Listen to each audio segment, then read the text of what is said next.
बाबा जी, हुजूर जी की प्यारी साध संगत जी, सभी को प्यार भरी राधा स्वामी जी, आपका हमारे YouTube चैनल अनमोल सत्संग वाणी में स्वागत है।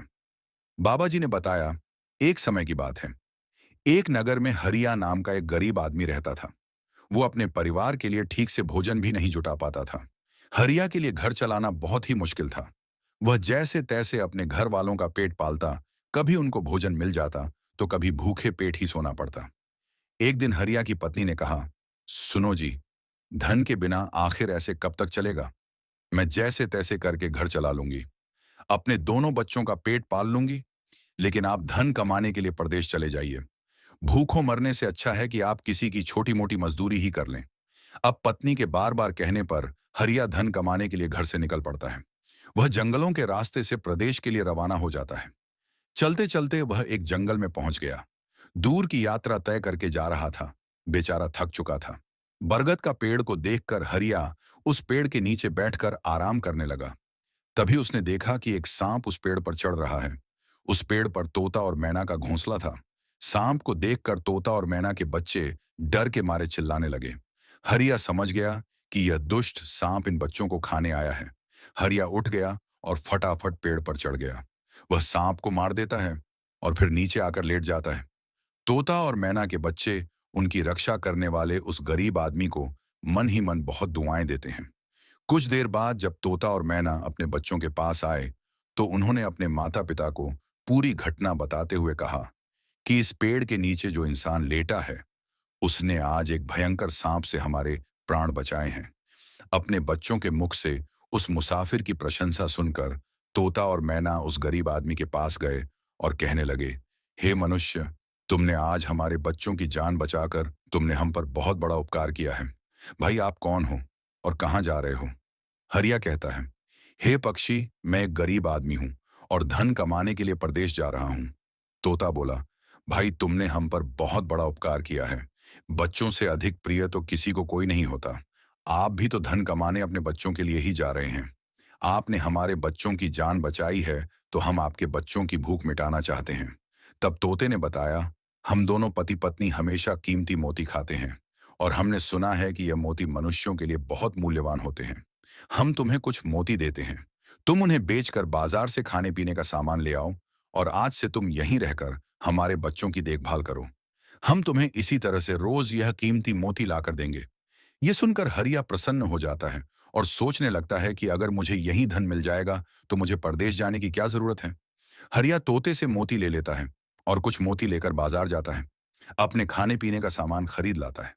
उस पेड़ के नीचे उसने एक झोपड़ी बना ली और वहीं रहने लगा। हरिया वहीं रहकर तोता और मैना के बच्चों की देखभाल करने लगा। अब तो तोता और मैना निश्चिंत हो गए। उन्हें उनके बच्चों की रक्षा करने वाला जो मिल गया था। अब वे निश्चिंत होकर भोजन के लिए सुबह अपने घोंसले से उड़ जाते और शाम को लौट कर आते। अपने बच्चों को घोंसले में सुरक्षित देखकर वे बहुत खुश होते और हरिया का धन्यवाद करते। वह रोज कुछ मोती लाकर उसे दे देते। इस तरह से तोता और मैना की नौकरी करते हुए हरिया को 2 महीने बीत जाते हैं। अब तोता और मैना के बच्चे भी बड़े हो गए थे। अब उस गरीब आदमी को अपनी पत्नी और बच्चों की याद आने लगी। एक दिन उसने तोता और मैना से कहा कि मैं अपने घर जाना चाहता हूं। पता नहीं मेरी पत्नी और बच्चे कैसे होंगे। तब तोता और मैना कहते हैं, भाई, अब तुम निश्चिंत होकर अपने घर जा सकते हो। हमारे बच्चे भी अब उड़ने के काबिल हो गए हैं। अब कोई भय नहीं है। तुम अपनी पत्नी और बच्चों से मिलो। कभी तुम्हें हमसे मिलने का मन हो तो इसी स्थान पर आ जाना। इतना कहकर तोता और मैना हरिया को ढेर सारे मोती दे देते हैं। अब हरिया उन मोतियों को लेकर अपने घर जा पहुंचा। जब उसने वह मोती अपनी पत्नी को दिखाए तो वह बहुत प्रसन्न हुई। उसने पूछा, स्वामी, तुम यह कीमती मोती कहां से लाए हो। हरिया बोला, मैं पिछले 2 महीनों से एक तोता और मैना की नौकरी कर रहा था। उन्होंने मुझे यह कीमती मोती दिए हैं। ये मोती बहुत कीमती और अनमोल है। इन्हें बेचकर हम बड़ा सा घर बनवाएंगे, अपने बच्चों को अच्छे वस्त्र और तुम्हारे लिए नए नए गहने खरीदेंगे। अब हरिया उन मोतियों को बेचकर बाजार से घर का जरूरी सामान ले आया। कुछ ही महीनों में उसका नया घर बनकर तैयार हो गया और वह आराम की जिंदगी जीने लगा।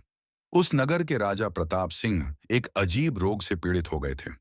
नगर में दूर दूर से बड़े बड़े वैद्य राजा को देखने आए और अपने अपने तरीके से उनका इलाज करने लगे, लेकिन राजा के स्वास्थ्य में कोई सुधार नहीं हुआ। जब किसी के इलाज से राजा ठीक नहीं हुए तो एक वैद्य ने कहा, महाराज आपकी जिंदगी बच सकती है अगर आपको तोते के बच्चे का मांस मिल जाए। ये बात सुनकर राजा प्रताप सिंह ने अपने राज्य में घोषणा करवा दी कि जो कोई उसे तोते का बच्चा लाकर देगा, उसे राजा की तरफ से सोने के सिक्के दिए जाएंगे। धीरे धीरे यह बात पूरे राज्य में फैल गई। सब लोग तोते के बच्चे की तलाश में लग गए, पर किसी को भी तोता नहीं मिला। एक दिन हरिया की पत्नी अपने पड़ोस में कुछ स्त्रियों के साथ बैठकर बातें कर रही थी। बातों ही बातों में तोते की चर्चा छिड़ गई। एक स्त्री बोली, बहन, क्या तुम्हें पता है कि राजा साहब ने तोते का बच्चा लाने का आदेश दिया है? तोता लाना कोई आसान काम नहीं है। जब हरिया की पत्नी ने सुना कि राजा साहब बीमार हैं और उन्होंने घोषणा करवाई है कि जो कोई उन्हें तोते का बच्चा लाकर देगा, उसे सोने के सिक्के दिए जाएंगे, तो वह कहने लगी, बहनों, तोता लाना कौन सी बड़ी बात है। मेरा पति तो 2 महीने तोता और मैना की नौकरी करके आया है। वह एक नहीं कई तोते ला सकते हैं। इतना कहने के बाद वह अपने घर चली गई। नगर की स्त्रियों ने उसकी बात सुनी और अपने पतियों को बताई। धीरे धीरे यह बात पूरे नगर में फैल गई। राजा ने भी सुना कि उनके राज्य में एक व्यक्ति है जो तोता और मैना के पास नौकरी करके आया है। राजा ने अपने सैनिकों को आदेश दिया कि उस आदमी को उनके सामने पेश किया जाए। सैनिकों ने तुरंत ही हरिया को राजा के सामने पेश किया। राजा ने हरिया से कहा कि वह उसे एक तोते का बच्चा लाकर दे और इसके बदले में वह हरिया को मुंह मांगा इनाम देंगे। यह सुनकर हरिया घबरा गया और बोला, महाराज, आप मेरे प्राण ले लो, पर मैं आपको तोते का बच्चा लाकर नहीं दे सकता। मैंने तो उनकी जान बचाई थी। एक रक्षक भक्षक कैसे बन सकता है? उसके इनकार करने पर राजा बहुत नाराज हुए और बोले, अगर तुमने हमारी बात नहीं मानी और तोते का बच्चा लाकर नहीं दिया, तो हम तुम्हारी पत्नी और बच्चों को मरवा देंगे। राजा की बात सुनकर हरिया बहुत घबरा गया। उसने सोचा कि अब मुझे किसी भी तरह तोते का बच्चा लाकर राजा को देना ही होगा। वह घर आया और उसने अपनी पत्नी को डांट लगाकर कहा, तुमने ये क्या किया? तुम्हें बिल्कुल भी समझ नहीं है। हम क्या करते हैं और कहाँ जाते हैं? तुमने यह बातें नगर की स्त्रियों से क्यों कही? धीरे धीरे यह बात राजा तक पहुंच गई। अब बताओ मैं क्या करूं? जिन तोता और मैना ने हमें खाने को भोजन, रहने को नया घर और पहनने को अच्छे वस्त्र दिए, मैं उनके साथ गद्दारी कैसे कर सकता हूं? तुमने ये बात बताकर बहुत बड़ी भूल की है। भाग्यवान, अपने घर की बातें दूसरों से कभी नहीं बतानी चाहिए। आज तुम्हारी इस गलती ने हमारे पूरे परिवार को मौत के मुंह में डाल दिया है। अब राजा की आज्ञा है तो तोते का बच्चा लाकर राजा को देना ही पड़ेगा। लेकिन ऐसा करने से मैं पापी कहलाऊंगा। जिन बच्चों की मैंने इतने दिन देखभाल की, जिन्हें मैंने मरने से बचाया, अब मैं उन्हें किस प्रकार मौत के मुंह में डाल दूं? पत्नी बोली, स्वामी जो भी हो, लेकिन अब हमें अपनी और अपने बच्चों की जान बचानी है, तो यह पाप करना ही होगा। हरिया लाचार होकर जंगल की ओर चल दिया। जंगल में जब तोता मैना और उनके बच्चों ने हरिया को पेड़ के पास देखा, तो वे बड़े प्रसन्न हुए। हरिया ने तोता और मैना को सारी बात बता दी और उनसे विनती की कि वह अपना एक बच्चा उसे दे दे। यह सुनकर तोता और मैना परेशान हो गए और अपने बच्चों से पूछने लगे, बच्चों, आज तुम में से कौन इस आदमी के साथ जाकर इसकी और इसके बच्चों की जान बचाएगा? बच्चों, एक बात याद रखना, तुम में से जो भी इसके साथ जाएगा वह कभी लौट कर नहीं आएगा। तभी उनमें से एक बच्चा कहने लगा, माता पिता, इस आदमी ने ही हमारी जान बचाई है और आज ये आदमी बहुत बड़ी मुसीबत में है। ऐसे में हमें भी इसकी मदद करनी चाहिए। चाहे हमारी जान ही क्यों ना चली जाए, हम इसके साथ जरूर जाएंगे। तोता और मैना कहते हैं, भाई, तुम इनमें से किसी एक को ले जाओ। हरिया उनमें से एक तोते के बच्चे को लेकर लौट जाता है और राजा को दे आता है। राजा अपने नौकर को आदेश देता है कि इस तोते के बच्चे को एक पिंजरे में बंद कर दिया जाए। हम इसे सुबह निकालेंगे और फिर इसका मांस खाएंगे। राजा प्रताप सिंह का एक बेटा था जो पशु पक्षियों से बहुत प्रेम करता था। उसे यह नहीं पता था कि यह तोता उसके पिता के खाने के लिए लाया गया है। राजकुमार ने जब सुंदर तोते को पिंजरे में बंद देखा, तो वह उसके साथ खेलने लगा। अचानक ही पिंजरे की कुंडी खुल गई और तोते का बच्चा आकाश में उड़ गया। धीरे धीरे यह बात राजा तक पहुंच गई कि राजकुमार ने उस तोते को छोड़ दिया है। अब आपके प्राण बचाना बड़ा ही मुश्किल है। यह सुनकर राजा को बहुत गुस्सा आया। उसने तुरंत राजकुमार को बुलाया और कहने लगा, बेटा, तुमने उस तोते के बच्चे को क्यों छोड़ दिया? राजकुमार बहुत घबरा जाता है और कहता है, पिताजी, मुझे क्या पता था कि वह उड़ जाएगा। मैं तो उसके साथ खेल रहा था। अपने बेटे की बात सुनकर राजा को और भी गुस्सा आ गया और उसने अपने बेटे को नगर से निकल जाने का आदेश दे दिया। राजा का आदेश सुनते ही सैनिक राजकुमार को नगर से बाहर छोड़ आए। उधर वह तोते का बच्चा उड़कर अपने माता पिता के पास पहुंच जाता है और उन्हें सारी बात बताता है कि कैसे राजा के बेटे ने उसे आजाद कर दिया। तोता और मैना उसे कहते हैं, बेटा तुम्हें तो उसने आजाद कर दिया, लेकिन वह स्वयं संकट में फंस गया है। उसके दुष्ट पिता ने उसे नगर से बाहर निकाल दिया है। अब उसकी जिंदगी की जिम्मेदारी तुम्हारे ऊपर है। तुम जाओ और उसकी मदद करो। तोते का बच्चा राजकुमार की मदद करने के लिए उसके पास जा पहुंचा। राजकुमार उसे देखते ही पहचान गया कि यह तो वही पक्षी है जिसे मैंने पिंजरे से आजाद किया था। राजकुमार बोला, तुम्हें आजाद करने के बाद मेरे पिता ने मुझे नगर से निकाल दिया। अब तुम ही बताओ मैं क्या करूं, कहां जाऊं? तोता बोला, मित्र, तुम चिंता मत करो। तुमने मेरी जान बचाई है, इसलिए मैं तुम्हारी मदद करूंगा। यह सुनकर राजकुमार प्रसन्न हो गया कि अब उसे एक साथी मिल गया है। अब तोता और राजकुमार किसी दूसरे नगर में घूमने लगे। चलते चलते वे दोनों एक सुंदर बगीचे में पहुंच गए। उस बगीचे में वहां के राजा की पुत्री रूपमती भी अपनी सहेलियों के साथ घूमने आई। राजकुमारी रूपमती बहुत ही सुंदर थी। राजकुमार और तोता उस बगीचे में बैठे हुए थे। तभी रूपमती अपनी सहेलियों के साथ बगीचे में पहुंची। राजकुमारी को देखकर राजकुमार पेड़ के पीछे छुप गया। तोता राजकुमारी के सामने जाता है। राजकुमारी उस सुंदर तोते को देखकर मोहित हो जाती है। वह उसे पकड़ना चाहती थी, लेकिन तोता उसकी पकड़ में नहीं आया। राजकुमार राजकुमारी की सुंदरता पर मोहित हो गया। कुछ समय बगीचे में टहलने के बाद राजकुमारी अपने महल में लौट गई। राजकुमार पूरी तरह से राजकुमारी पर मोहित हो गया था। अब तो उसे एक पल भी अच्छा नहीं लग रहा था। राजकुमार तोते से बोला, मित्र, तुम मुझे किसी भी तरह उस राजकुमारी से मिला दो। मैं उसके बिना अब रह नहीं पाऊंगा। तोता बोला, मित्र, मैं पता लगाता हूं कि राजकुमारी कहाँ रहती है और तुम उससे कैसे मिल सकते हो। अब तोता राजकुमारी के महल में जाता है और देखता है कि चारों तरफ सैनिक तैनात हैं। कड़ा पहरा है। तोता वापस लौट आया और राजकुमार से बोला, राजकुमारी से मिलना बहुत ही मुश्किल है। तुम एक काम करो, अपना रुमाल मुझे दे दो। मैं तुम्हारा रुमाल राजकुमारी के पास पहुंचा दूंगा और उसकी चुनरी ले आऊंगा। तोता रात को राजकुमार का रुमाल लेकर राजकुमारी के पास रखाता है और राजकुमारी की चुनरी साथ ले आता है। सुबह जब राजकुमारी जागती है तो देखती है कि उसकी चुनरी गायब है और उसके पास एक रुमाल रखा हुआ है। राजकुमारी सोचती है कि रात में कोई पुरुष उसके कक्ष में आया होगा। राजकुमारी क्रोधित होकर सिपाहियों से पूछती है, रात को मेरे कक्ष में कौन आया था? लेकिन किसी के पास कोई जवाब नहीं था। अब राजकुमारी के कक्ष की सुरक्षा और बढ़ा दी जाती है। अगली रात फिर तोता राजकुमारी के कक्ष में आता है और अपने मित्र द्वारा लिखी हुई चिट्ठी राजकुमारी के पास रख जाता है। अगले दिन जब राजकुमारी जागती है और चिट्ठी पढ़ती है तो उसमें लिखा होता है, राजकुमारी, मैंने जब से तुम्हें देखा है तब से मैं तुम्हारा हो गया हूं। मैं तुमसे विवाह करना चाहता हूं। अगर तुम्हें मुझसे मिलना है तो तुम अपने बगीचे में आ जाना। मैं तुम्हें वहीं मिलूंगा। अब राजकुमारी अपनी सहेलियों के साथ बगीचे में जाती है, लेकिन वहां उसे कोई पुरुष नजर नहीं आता। वहां तो बस वही तोता था जिसे उसने पहले भी बगीचे में देखा था। तोता राजकुमारी से कहता है, राजकुमारी, तुम जिसे देखना चाहती हो मैं तुम्हें उससे मिला सकता हूं, लेकिन पहले तुम मुझे यह वचन दो कि तुम यह बात अपने पिता से नहीं कहोगी और मेरे मित्र को बंदी नहीं बनाओगी। राजकुमारी ने वचन दिया कि वह उसे बंदी नहीं बनाएगी। तब तोते ने अपने मित्र राजकुमार को बुलाया। राजकुमार भी देखने में बहुत सुंदर था। उसकी सूरत देखकर राजकुमारी भी उस पर मोहित हो गई। राजकुमारी ने पूछा, तुम कौन हो और कहां से आए हो? तब राजकुमार ने अपनी पूरी कहानी उसे कह सुनाई। राजकुमार की कहानी सुनने के बाद राजकुमारी के मन में उसके लिए सहानुभूति हो गई।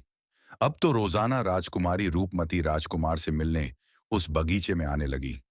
एक दिन राजकुमारी ने कहा, राजकुमार, मेरे पिता तुम्हारे साथ मेरा विवाह कभी नहीं करेंगे, इसलिए मैं तुम्हारे साथ भाग चलती हूं और कहीं दूर जाकर हम विवाह कर लेंगे। और ऐसा ही होता है। राजकुमारी उस राजकुमार के साथ घोड़े पर सवार होकर भाग जाती है। काफी दूर जाने के बाद वे घास फूस की एक कुटिया बनाते हैं और विवाह करके दोनों साथ रहने लगते हैं। दोनों को रहते रहते बहुत समय बीत जाता है। वह तोता भी उन्हीं के साथ रहता था। एक दिन राजकुमार की कुटिया में किसी तरह से आग लग गई और उसी आग को बुझाने के चक्कर में उस तोते का एक पंख जल गया। तोता कहता है, राजकुमार, आप अपने घर लौट जाइए। अब आपके पिता का गुस्सा भी शांत हो चुका होगा। जब वे आपको अपनी बहू के साथ देखेंगे तो आपको माफ कर देंगे। मेरा तो एक पंख जल गया है। मैं अब उड़ नहीं सकता, इसलिए मैं कुछ दिन तक यहीं रहकर अपने पंख बढ़ने का इंतजार करता हूं। जब मेरा पंख दोबारा उग जाएगा तो मैं आपसे मिलने के लिए जरूर आऊंगा। अब राजकुमार और उसकी पत्नी अपने नगर के लिए चल दिए। चलते चलते रास्ते में एक नदी आई। राजकुमार अपनी पत्नी को लेकर नाव में बैठ गया। जैसे ही नाव नदी के बीच में पहुंची तो दुर्घटनाग्रस्त हो गई। राजकुमार और राजकुमारी पानी में बहने लगे। पानी के बहाव से राजकुमार बहुत दूर पहुंच गया और राजकुमारी रूपमती पानी में बहती हुई किसी राजा के बगीचे में जा पहुंची। बगीचे में रहने वाला माली बेहोश राजकुमारी को देखता है और राजा को यह खबर देता है। राजा जब सुंदर लड़की को देखता है तो उस पर मोहित हो जाता है और उसे अपने महल में ले आता है। राजवैद्य से उसका इलाज करवाता है। कुछ दिन बीतने के बाद जब राजकुमारी ठीक हो जाती है तो वह देखती है कि राजा उसके करीब खड़ा है। राजा कहता है, हे राजकुमारी, तुम्हारा इस दुनिया में कोई नहीं है। अब तुम हमारी पत्नी बन जाओ और हमारे महल में आराम से रहो। राजकुमारी रूपमती बहुत ही बुद्धिमान थी। उसने अपने मन में विचार किया कि यदि वह इस समय राजा को विवाह करने से मना करेगी तो राजा उसके साथ जबरदस्ती करेगा। रूपमती बोली, राजा साहब, थोड़े दिन ठहर जाइए, उसके बाद मैं आपसे विवाह कर लूंगी। अब राजकुमारी उसी राजा के महल में रहने लगी और गरीब असहाय लोगों को भोजन करवाने लगी। उसका पति राजकुमार जो पानी में बह गया था, वह बेचारा मुसीबत का मारा भोजन की तलाश में उसी जगह पहुंच जाता है जहां राजकुमारी गरीबों को भोजन कराती थी। राजकुमारी ने उसे देखते ही पहचान लिया और उसकी आंखों में आंसू आ गए। राजकुमारी ने राजकुमार को एकांत में बुलाया और उसे सारी बात बताई। उसने कहा, स्वामी, आप यहाँ आराम से रहिए और इसी राजा की नौकरी कीजिए। जब हमें मौका मिलेगा तब हम यहाँ से भाग चलेंगे। राजकुमार उसकी बात से सहमत हो गया और राजा का नौकर बनकर महल में रहने लगा। वह राजकुमारी रूपमती की सहायता करने लगा और गरीबों को भोजन परोसने लगा। लेकिन राजा को यह नहीं पता था कि राजकुमार उसका पति है। राजा तो उसे अपना नौकर समझता था। रोजाना राजकुमारी रूपमती राजकुमार के साथ पक्षियों को दाना डालने जाती। एक दिन वहीं तोता राजकुमारी के यहाँ दाना चुगने आया। अब उसके नए पंख निकल आए थे। जब वह दाना चुगने लगा तो उसने राजकुमार और राजकुमारी को पहचान लिया। उन्होंने तोते को पूरी बात बता दी कि किस प्रकार वे दोनों यहाँ फंस चुके हैं और राजा को नहीं पता कि वे दोनों पति पत्नी हैं। तब तोता बोला, आप चिंता मत करो। आज रात जब राजा के सभी सैनिक सो जाएंगे तब मैं तुम्हें यहां से निकालकर तुम्हारे पिता के घर पहुंचा दूंगा। जब रात होती है तो राजा के सभी सिपाही गहरी नींद में सो जाते हैं। तो तोता इस बात की खबर राजकुमारी को करता है और तोते की मदद से उसी समय राजकुमारी और राजकुमार महल से निकल जाते हैं। रात के अंधेरे में राजकुमार अपनी पत्नी के साथ अपने राज्य में पहुंच जाता है। राजकुमार अपनी पत्नी को साथ लेकर अपने पिता के पास पहुंचता है। उन्हें देखकर राजकुमार का पिता बहुत प्रसन्न होता है। उसे इस बात का पश्चाताप तो था ही कि उसने अपने बेटे को नगर से निकालकर बहुत बुरा किया था। वह अपने बेटे से क्षमा मांगता है। तब राजकुमार बताता है, पिताजी, मेरी रक्षा उसी तोते ने की जिसे आप मारकर खाना चाहते थे। उसी ने शत्रुओं से मेरे प्राण बचाए। राजकुमार के मुख से तोते की बात सुनकर राजा बहुत प्रसन्न हुआ और उसी दिन से राजा ने प्रण किया कि आज से हमारे राज्य में कोई भी पशु पक्षियों को नहीं मारेगा और सभी लोग उन्हें दाना खिलाएंगे। अब राजा प्रताप सिंह अपने पुत्र और पुत्रवधू के साथ सुख से जीवन व्यतीत करने लगा। तो इसी तरह की साखी देखने के लिए आप चैनल को सब्सक्राइब कर लीजिए। वीडियो अच्छी लगे तो उसे लाइक कीजिए और साथ ही साथ अपने कमेंट में राधा स्वामी जी लिखें।